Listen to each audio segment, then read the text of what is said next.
भगवते वासुदेवाय।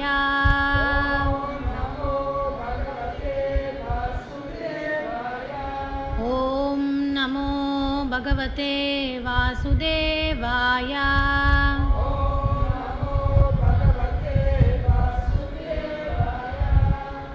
विष्णुपदाय कृष्णपृष्ठाय भूतले श्रीमते जयपताकस्वामिति नाम्ने नमाचार्यपादाय नितायकप्रदायिने गौरपदादामदाय नगरग्रामदाय नमो विष्णुपदाय कृष्णपृष्ठाय भूतले श्रीमते भक्तिवेदान्तस्वामिनिति नामिने नमस्ते सरस्वती देवे गौरवाणी प्रचारिणे निर्विशेषशून्यवादी पाश्चात्यदेशतारिणे जय श्री कृष्ण चैतन्य प्रभु नित्यानंद श्री अद्वैत गदाधर श्रीवासादि गौरभक्तवृंद मुखाकरोति वाचालं पंगोरं गायते गिरिं यत्कृपातमहं वन्दे श्रीगुरुदिनतारिणं परमानन्दमाधवं श्रीचैतन्येश्वरम्। ॐ अज्ञानतिमिरन्धस्य ज्ञानाञ्जनशलाकया चक्षुरुन्मिलितं येन तस्मै श्रीगुरवे नमः। पञ्चतत्त्वात्मकं कृष्णं भक्तरूपस्वरूपकं भक्तावतारं भक्ताख्यं नमामि भक्तिशक्तिकं। वाञ्छाकल्पतरुभ्यश्च कृपासिन्धुभ्य एव च पतितानां पावनेभ्यो वैष्णवेभ्यो नमो नमः।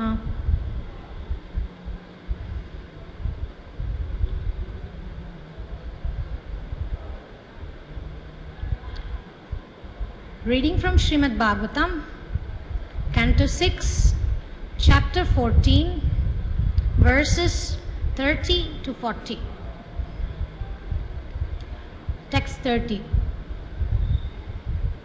सापि तत्प्रसन्ना देवा चित्रकेतुरधारयात् गर्भं कृताद्युतिर्देवी कृत्तिकाग्नेरिवात्मजाम्. Translation.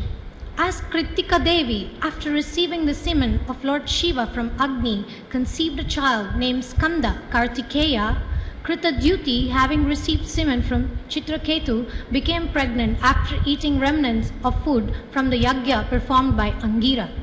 Text 31. Tasya anudinam garbha shuklapaksha ivodhupa vardve shurasenasha tejasa shankair nripa. Translation. After receiving semen from Maharaj Chitraketu, the king of Shurasena, Queen Kritadyuti gradually developed in her pregnancy. O King Parikshit, just as the moon develops during the bright fortnight. Text 32. Atha kala upavritte kumara samajayata janayan Shurasenanam shrinvantam paramam mudam. Translation. Thereafter, in due course of time, a son was born to the king. Hearing news of this, all the inhabitants of the state of Shurasena were extremely pleased. Text 33. Rishto Raja Kumarasya Snatha Shuchir Alankrita Vachaya Vishishto Tava Vashisho Vipra Karayam Ashajatakam. Translation. King Chitraketu was especially pleased. After purifying himself by bathing and by decorating himself with ornaments, he engaged learned brahmanas in offering benedictions to the child and performing the birth ceremony. Text 34. Tebhyo hiranyam rajatam vashyam abharanayanani cha graman hayan gaja pradat Dhenunam Arbudani Sat. Translation. Unto the brahmanas who took part in the ritualistic ceremony, the king gave charity of gold, silver, garments, ornaments, villages, horses and elephants, as well as 60 crores of cows, 600 million cows. Text 35. Vavarsha kaman anya yesham Parjanya iva dehinam dhanyam yasyasyam ayusham kumarasya mahamanaha. Translation. As a cloud indiscriminately pours water on the earth, the beneficent King Chitraketu, to increase the reputation, opulence and longevity of his son, distributed like rainfall all desirable things to everyone. Text 36. Krishra labdeta rajashe Tanaye nudinam pitu yathani swasya kricharpte dhane sneho nyavardhata. Translation. When a poor man gets some money after great difficulty, his affection for the money increases daily. Similarly, when King Chitraketu, after great difficulty, received a son, his affection for the son increased day by day. Text 37. Matustva atiratam putre sneho moha samudbhava kritadhyeta saptininam praja kamajvaro bhavat. Translation. The mother's attraction and attention to the son, like that of the child's father, excessively increased. The other wives, seeing Kritadyuti's son, were very much agitated, as if by high fevers with a desire to have sons. Text 38. Chitraketur ati pritir yatadare prajavati natatanyeshu sanjanye balam lalyaton maham. Translation. As Chitraketu fostered his son very carefully, his affection for Queen Kritadyuti increased. But gradually he lost affection for the other wives who had no sons. Text 39. Tah paryantapayan atmanam garhayanto bhyasuyaya anapatyena dukkhena rajnas chandaranecha. Translation. The other queens were extremely unhappy due to their being sonless. Because of the king's negligence toward them, they condemned themselves in envy and lamented. Text 40, which is on the board. Dhig aprajam striyam papam patyuscha sammatam suprajabhi saptanibhir dasim iva tirakshkritam. Dhig aprajam striyam papam patyuschagra sammatam suprajibhi saptanibhir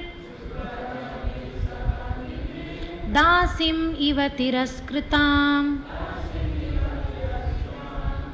Dhig aprajam striyam papam patyuschagra sammatam suprajabhi saptanibhir dasim iva tiraskritam. Prabhuji's.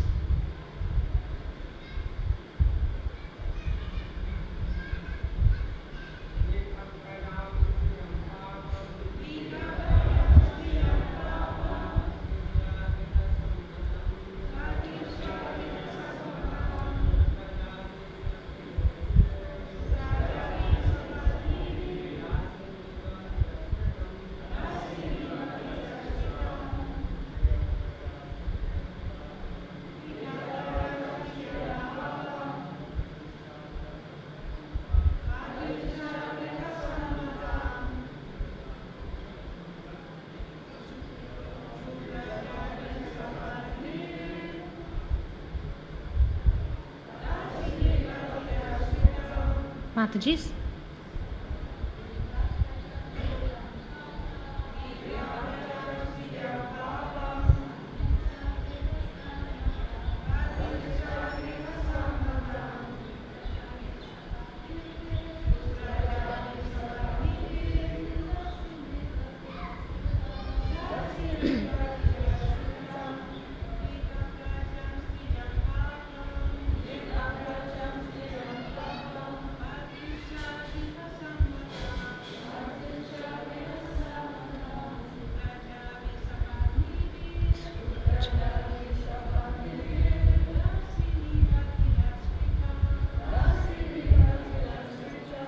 Word by word translation, if you'd like to repeat. Dik, all condemnation. Aprajam, without a son. Striyam, upon a woman. Papam, full of sinful activities. Patyuhu, by the husband. Cha, also. Agriha sammatam, who's not honored at home. Suprajabhihi, who have sons. Saptanibhi, by co-wives. Dasim, a maidservant. Iva, exactly like. Tiraskritam, dishonored. Translation. A wife who has no sons is neglected at home by her husband and dishonored by her co-wives exactly like a maidservant. Certainly, such a woman is condemned in every respect because of her sinful life. Purport by His Divine Grace A.C. Bhaktivedanta Swami Srila Prabhupada. As stated by Chanakya Pandita, Mata yasya grihe nashti bharya cha priyavadini aranyatena gantavyam yatharanyam tatagraham. A person who has no mother at home and whose wife does not speak sweetly should go to the forest.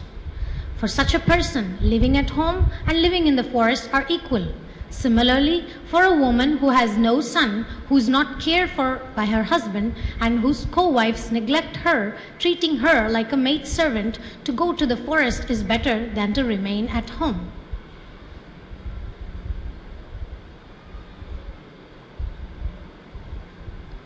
I would like to seek blessings from all the assembled Vaishnavas so that I may be able to glorify Srimad Bhagavatam. Thank you. I will read the translation one more time. A wife who has no sons is neglected at home by her husband and dishonored by her co-wives exactly like a maidservant. Certainly, such a woman is condemned in every respect because of her sinful life. This particular section, this 10 verses, it mainly focuses on one aspect, and that aspect is envy. How these queens, who are actually very Vedic, they were wearing silk saris, beautiful perfumes, very nice ornaments, gold jewelry. They were actually very civilized. They actually heard Vedas. They were actually worshipping the deities. They actually took instructions from the Brahmanas. These were very, very Vedic women. And in this particular section of these 10 verses, we are seeing that they are starting to feel this great envy in the heart. It is said that no person has ever become happy by being envious. And this particular section proves that, because we are later going to see what actually happens. And I'm not going to tell you all the story today. And this major point about envy reflects in our life. What is relevant to us is about our attitude in Krishna consciousness. And what we can learn here is that if we are not satisfied, just like these ladies, they had palaces, they had the best servants, they had everything. And to be honest, frankly, they're exaggerating the whole thing here. They're still in the palace. The king Chitraketu didn't throw them out on the street to beg. They still have the opulence of the palace life.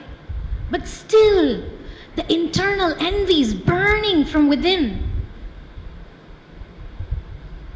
And they're unable to remain satisfied. They're unable to focus. Envy, it is said that it is like drinking poison and then expecting that the other person will die. This is exactly what these co-wives, the queens, are doing here.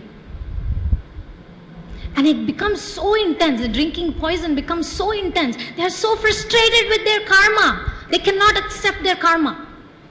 We've been going Janma Mrityu Jara Vyadhi how many times, millions and millions of times.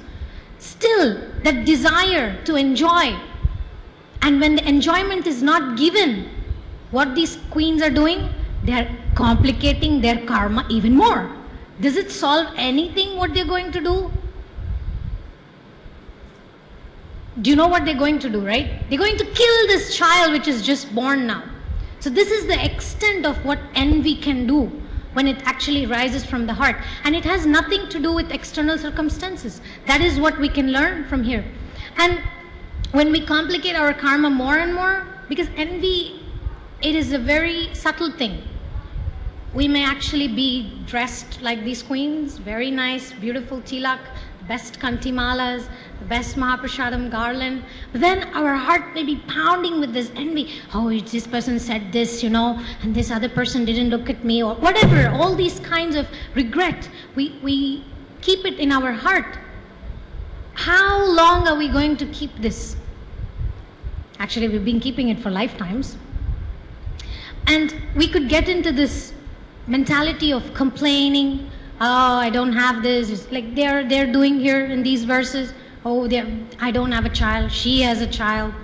And this is materialistic mentality. In Srimad Bhagavatam, Prahlad Maharaj, very beautifully, there's a verse. Tat sadhu manye suravarya dehinam sada samudvigna dhiyana sadgrihat hitvatma patam grihamanda kopam vanam gato yadharimashrayeta. So in this, Prahlad Maharaj is saying one who has accepted this temporary material body and the temporary household life, they are doomed, definitely doomed to be under extreme anxiety. Because this andakopam, this materialistic attachment to family life is like dark well where there is only suffering. What is that suffering? This envy. You can see, I don't have this, I want this. And so what Prahlad Maharaj is recommending is Vanam gato yadharimashrayeta. Go to the forest. Vanam. You see, even here there is the Vanam verse Prabhupada actually says in the purport. Similarly, for a woman who has no son, who is not cared for by her husband, they should go to the forest because it is better than to remain at home. We will get close to what means forest, because nowadays it's hard to find a real forest to go there. We will discuss in a short while what actually forest means. But this Vanam is actually a very important relevance word. To go to the forest, basically Vana basically means also the samuha of devotees. To be able to go into the association where this suffering, this sada samudvigna means constant anxiety. When that is not there. And where is that place? That is the association of devotees. Otherwise, and we start to, I'm sorry, but even among devotees, I'm getting to the uncomfortable part now. We start to bring that same mentality we had with the karmis, and we start to compare ourselves with the devotees. What is she thinking? What is it? How am I looking good? We start wearing masks. We start pretending to be devotees externally. I pretend to be, in the palace, Kshatriya women, well trained in the Vedas. We could start pretending like that. We may have all the symbols of Vaishnavism, but if we don't connect deeply to that sincerity, then Prahlad Maharaj says another verse. He's actually pointing to the materialistic people, but I'm going to refer to this verse as a materialistic mentality that remains in us. Matirna Krishne paratasvato va mito vipadyeta grihavratanam adanta gobir vishatam tamisram punah punah charvitam charvananam.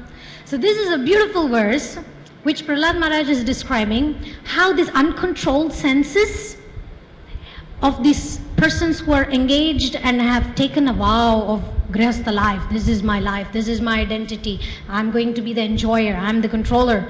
These people, what is actually happening is they are progressing towards hellish conditions. And punah punah charvitam charvananam, they're chewing the chewed. It's already chewed, and again we are chewing it. What does that mean?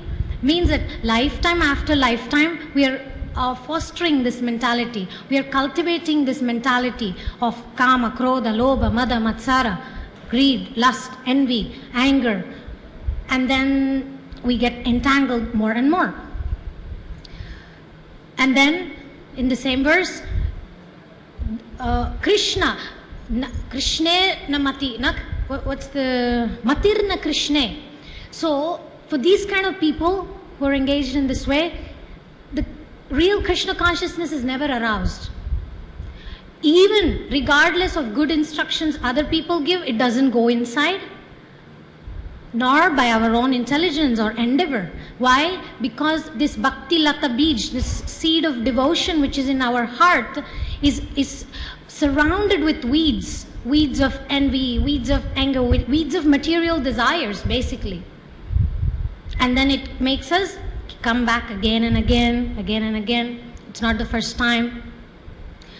There is a beautiful song by Bhaktivinoda Thakur where he actually helps us to introspect.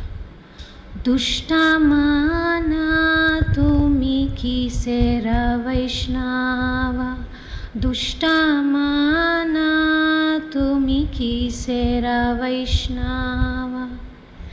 Oh cruel mind, what kind of Vaishnava are you? So this is a point of introspection we all should come at one point in life. My experience is that personally for me, I went through this whole stage of trying to be superficially among the devotees and trying to be Krishna conscious, and at one point there was like this particular introspection, what Bhaktivinoda Thakur is asking to the mind, what kind of a Vaishnava are you? There's a point in life that we start kind of asking ourselves, what am I doing? Am I really progressing? What kind of association am I in? What kind of consciousness am I actually progressing towards? We actually start to ask this, and that's when actually we can start having the transformation. That's when we can actually deepen our faith and go to the forest. And what is the forest? Is the association of devotees. And what association of devotees? I actually want to read something. Let me open this. Because if we just consider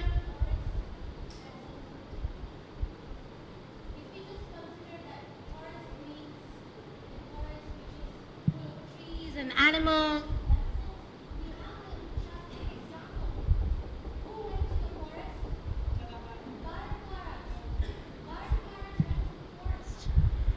Didn't he? Yes. Did he actually attain perfection? He went to the forest just as recommended by the Shastra. Vanam gato yad dharimashrayeta. Take shelter of Lord Hari in the forest. Actually, Prabhupada translates that Vanam gato yad dharimashrayeta.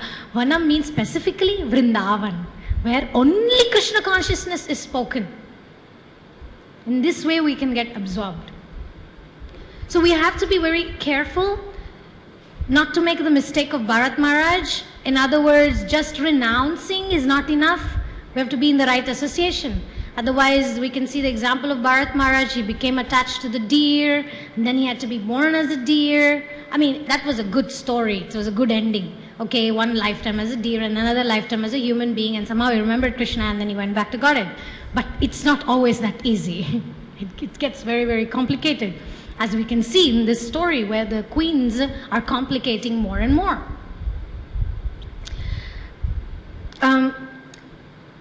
In the Bhaktya-loka, Bhaktivinoda Thakur, in the section of Prajalpa, says something very interesting. Talking without reason about other people is extremely adverse to devotional service. Many people talk about others to establish their own reputation.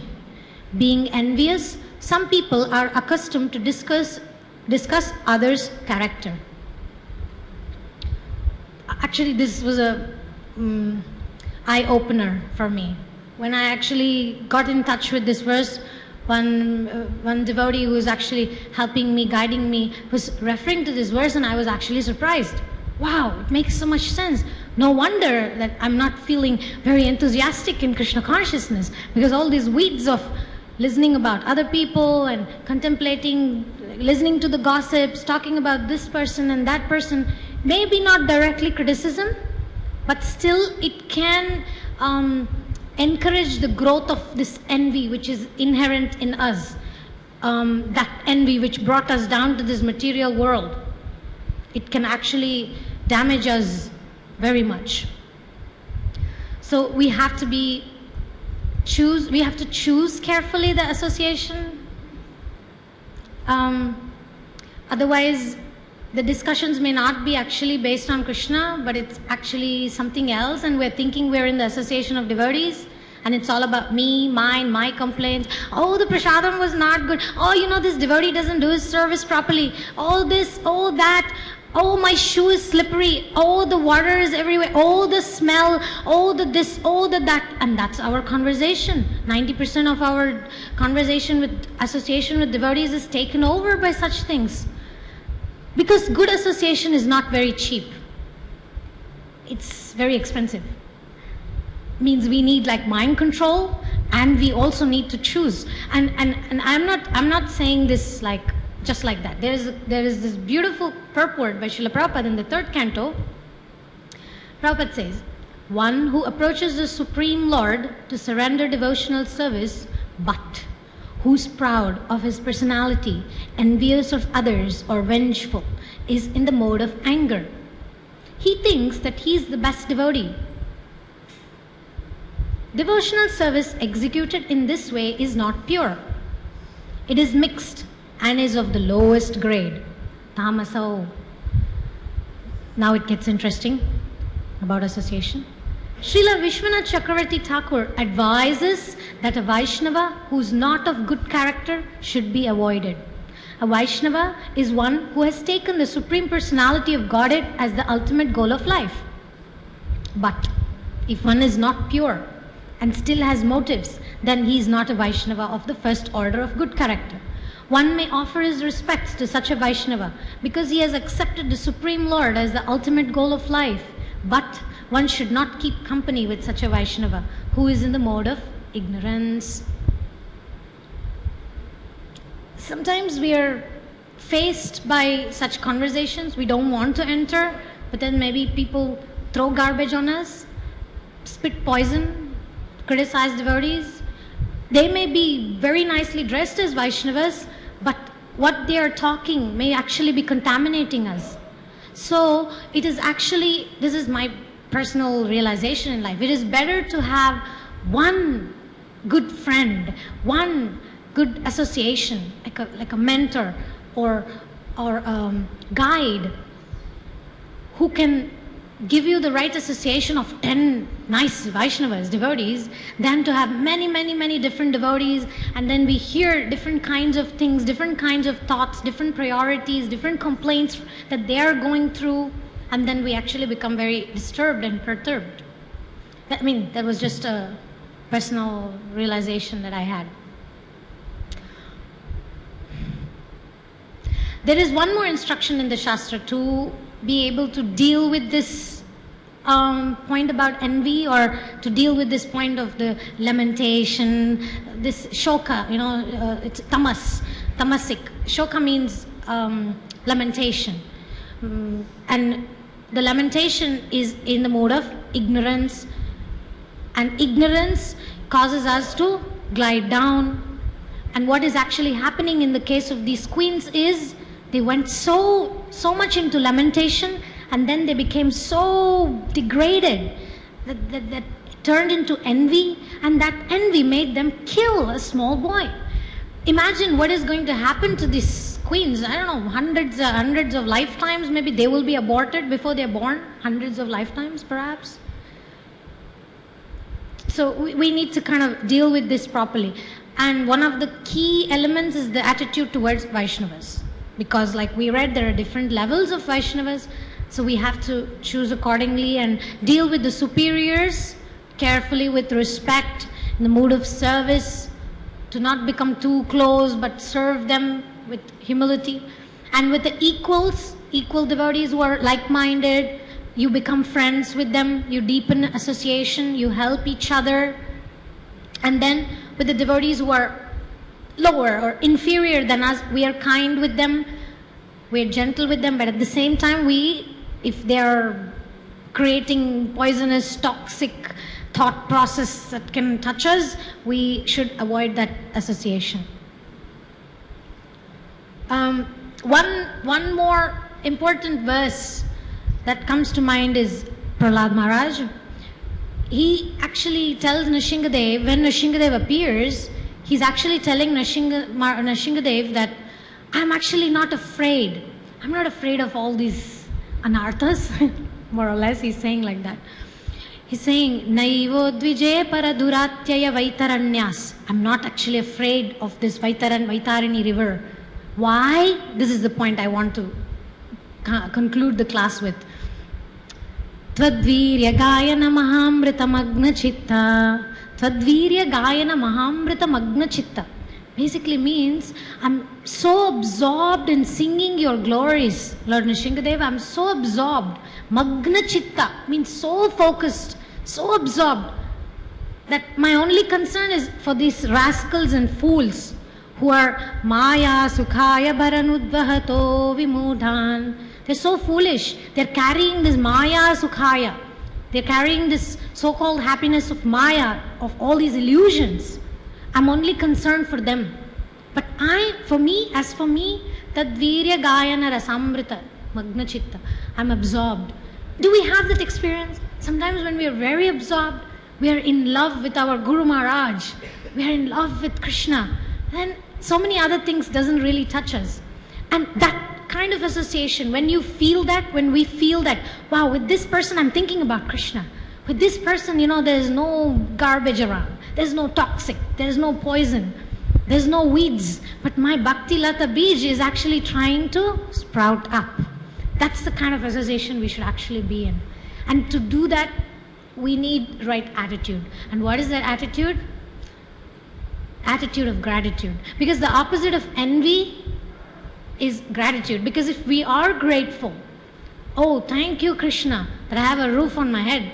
Oh, thank you, Krishna, I still have a body that I can walk, I can talk, I can sing, I can read. Thank you, Krishna, for the wonderful Guru I have. Thank you for letting me stay in the Dham. Thank you for giving me so much facilities to advance in Krishna consciousness.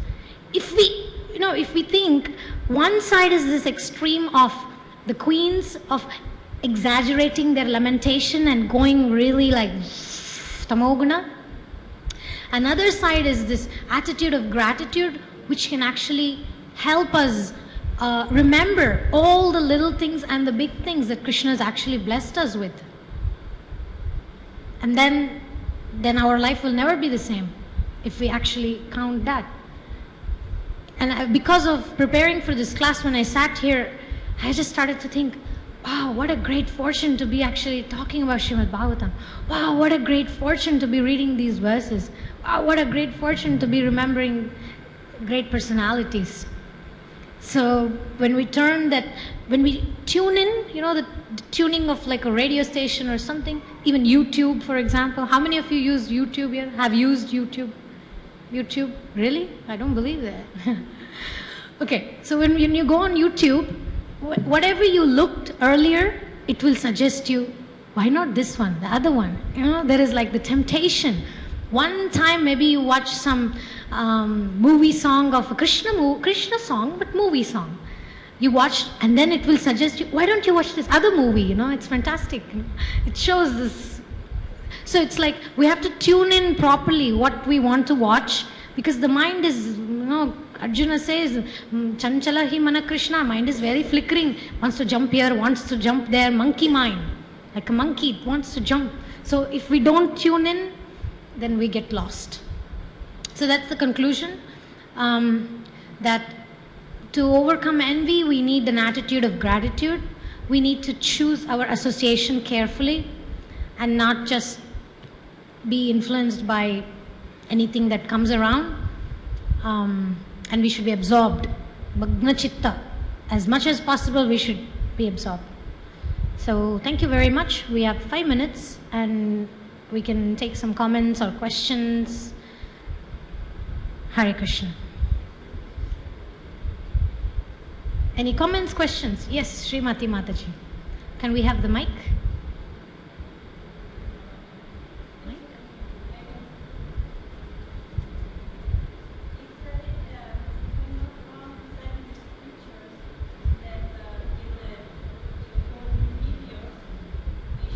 I cannot hear you. It is said in the scriptures that the so-called inferiors. Yeah.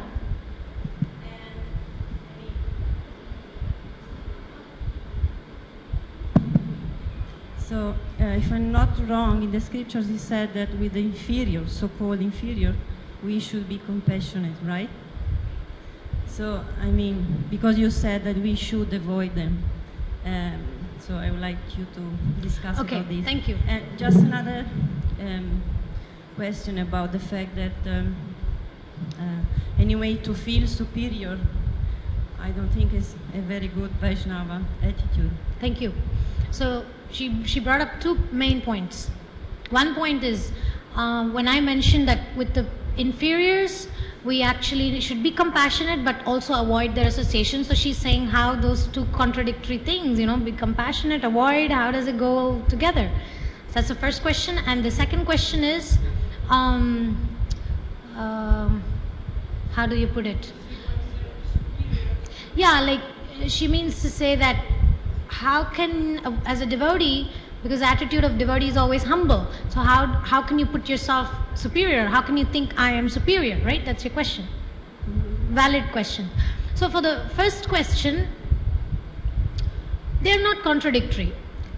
Being compassionate and avoiding the association, they can go well together. Because, we can be compassionate, but if your neighbor brings garbage every day in the morning and puts at your door, you can compassionately say, this is not good for you because, you're disturbing someone else. Even if I'm lower Vaishnava than you, putting your garbage in front of my house is not a very nice thing to do. You can be compassionate and tell this to them. And at the same time, compassion has a very deep meaning. Compassion is not just tolerating any nonsense that anybody does. Who says that that is compassion? Compassion basically means trying to see that the other person is also benefited. Is it beneficial for the person to bring garbage and put it in front of your house? Or spit poison? Poison basically meaning talking about criticism or offenses or always lamentation, always complaints. This is toxic. It's like poison. So if somebody is talking like this, immediately you think this is not good for the person because it's contaminating. No, poison is poison. It contaminates the person who emits it and the person who takes it. It's like smoking. Somebody is smoking, it affects them and the people who are around them. So it's compassionate to tell them, please, it's better you don't smoke. Even if you want to, don't do with me, in front of me. So I don't see it contradictory. Does that help you? Okay. So then the second question comes about whether we should consider ourselves superior. Okay. No, we shouldn't consider ourselves superior. At the same time, we should discriminate. We should discriminate and see, is this anukula? Is it helping my devotional service? Is this favorable for me or not? There's nothing wrong in discriminating. You may not say, oh, this person is inferior. That already means, yes, it's true, it's not a good thing to do. At the same time, we need to protect ourselves, protect our consciousness, and not let our devotional service be ruined by them. And another point I wanted to say is, it's not always those who are inferior than us emit toxins. There may be, it's like, the rose has its thorns. So sometimes devotees may be amazing, wonderful, but they may have a certain something from some scars from their previous life, that even though they may be very senior than us, more experienced, more advanced, more absorbed, sometimes they may say things which don't make sense. They may say things that is not in alignment with the scriptures or your guru. So we need to be very careful. Actually, I was hearing somewhere, it was a class, that in the beginning of Krishna consciousness, when we are still trying to develop faith, strong faith, we cannot just go by feelings. Oh, everybody, yes, embrace, yes, very nice. You have to be a little bit, use your intelligence, use the brain, try to start things carefully. Then, of course, when we progress is different, but we should be very careful. That was the point. Does it help? Thank you. Yes, Vakreshwari Mataji, can we?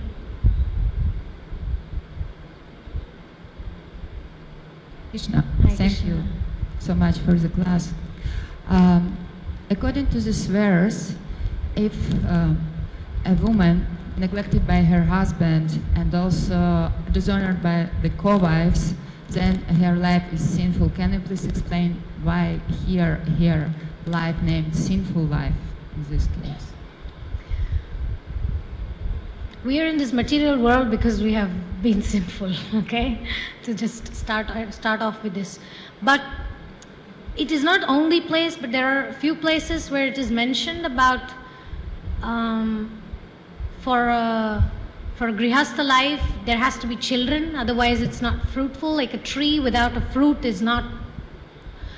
According to my understanding, this is Karma Kanda understanding. This is basically about the Vedic rules and regulations in terms of Karma Kanda. But when we're talking about devotional service, that's the whole point. We accept whatever it is, how much ever sinful activities we have done. There's a song by Bhaktivinoda Thakur, right?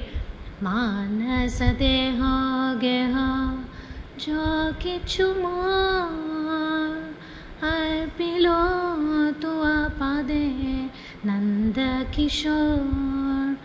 And then in that song, Bhaktivinoda Thakur goes on explaining, even all my anarthas, in death, in suffering, in all this karma things, but still I will consider you as my Lord. There was actually one more, let me see if I find it.